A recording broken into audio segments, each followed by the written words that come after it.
met him, some from those who'd never met him, but whose lives he had touched. I had the privilege of meeting him and having a number of conversations with him. He was a truly remarkable man, a man of so many talents. We've heard some of them referred to already today.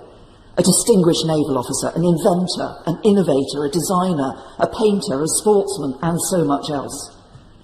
What always struck me when he spoke, when I was having those conversations with him, was not just the incredible breadth of interests that he had, the wide range of interests he had, but the depth of knowledge that he had in each of those interests.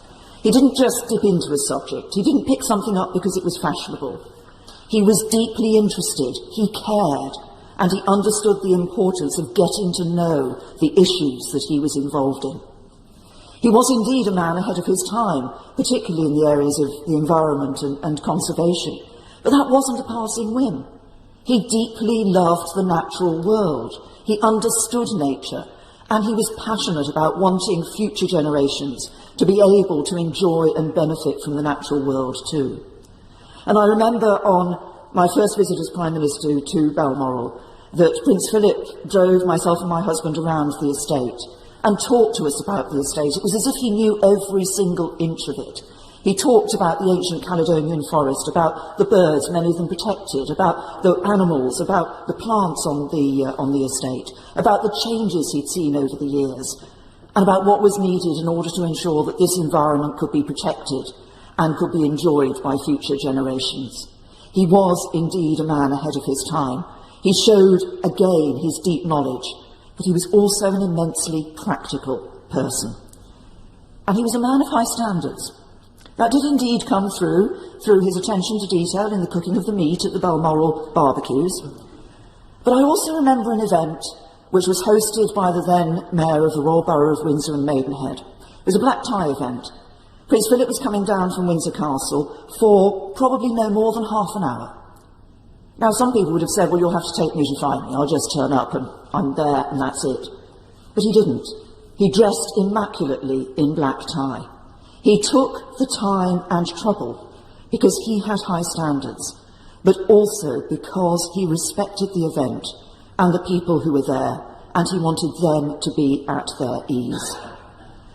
Now, I've mentioned Balmoral, and I remember my last day at Balmoral. My husband and I, as everybody knows, enjoy walking, and we were able to do some walks there. And Prince Philip very kindly suggested a particular walk to us. So we were very grateful for this suggestion, and we set off. When we got back to the castle several hours later, we were told that Prince Philip did indeed enjoy this walk, but he normally drove round it in a car. I'm not sure if it was a test, and if it was, if we passed it, but I also remember on my last visit, when I went to say my farewell, and initially we couldn't find Prince Philip, and eventually I caught up with him, he was watching the cricket. How I would have loved to have stayed watching the cricket with him. Now, I, of course, am a Berkshire MP, and in Berkshire we feel a particular connection with the royal family, and Prince Philip set up the Prince Philip Trust Fund, which provides grants to individuals and causes in the Royal Borough of Windsor and Maidenhead. And many of my constituents will have benefited from funding from that particular trust fund. And among the causes it focuses on are young people. And this is reflected, as others have said already, in the Duke of Edinburgh's awards. It is one of his particular legacies that he had this passion for enabling young people to find themselves, to challenge themselves, broaden their horizons, develop new skills, for some life-changing new skills. And millions across the world have much to be grateful to him for. But perhaps the most important aspect of his life was his absolute commitment to supporting Her Majesty the Queen. I know it is in no way comparable, but I know how important it is to have a husband, a partner who is a source of strength and a rock in time of trouble.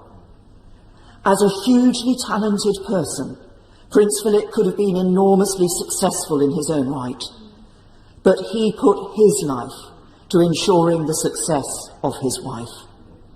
It was that willingness to put himself second and to serve, to understand the importance of duty and exercise it day in and day out, That will be his true lasting legacy, and which should